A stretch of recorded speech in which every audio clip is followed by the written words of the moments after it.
আপনাদের মধ্যে কেউ যদি জিমেইলে যে আপনাদের যে জন্ম তারিখ আছে সেটা যদি পরিবর্তন করতে চান, তাহলে প্রথমে জিমেইল আইডিতে আপনি লগ ইন করবেন। করার পরে এরকম একটা আইকন থাকবে, এখানে ক্লিক করবেন। ক্লিক করার পরে এই যে ম্যানেজ ইওর গুগল অ্যাকাউন্টে ক্লিক করবেন।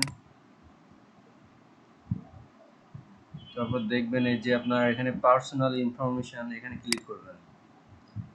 ক্লিক করার পর দেখবেন ডান সাইডে যে নিচে আসলে এখানে আপনার জিমেইলে আপনি এই যে নাম দিয়েছিলেন সেই নাম শো করবে। আমি দিছিলাম তামিমুর। আর এই যে বার্থডে এটা আমি দিছিলাম। এখন আপনি এটা চেঞ্জ করতে চাইলে এখানটাতে ক্লিক করবেন। ক্লিক করার পরে এই যে এখানে ডিসেম্বর আছে, আপনি ইচ্ছা করলে এখান থেকে চেঞ্জ করে দিতে পারবেন, ডেট চেঞ্জ করতে পারবেন। তারপর ইয়ার সালটা পরিবর্তন করে দিয়ে লাস্টে গিয়ে এখানে আপনি জাস্ট সেভ বাটনে ক্লিক করলে আপনার জিমেইলের ডেট অফ বার্থ চেঞ্জ হয়ে যাবে।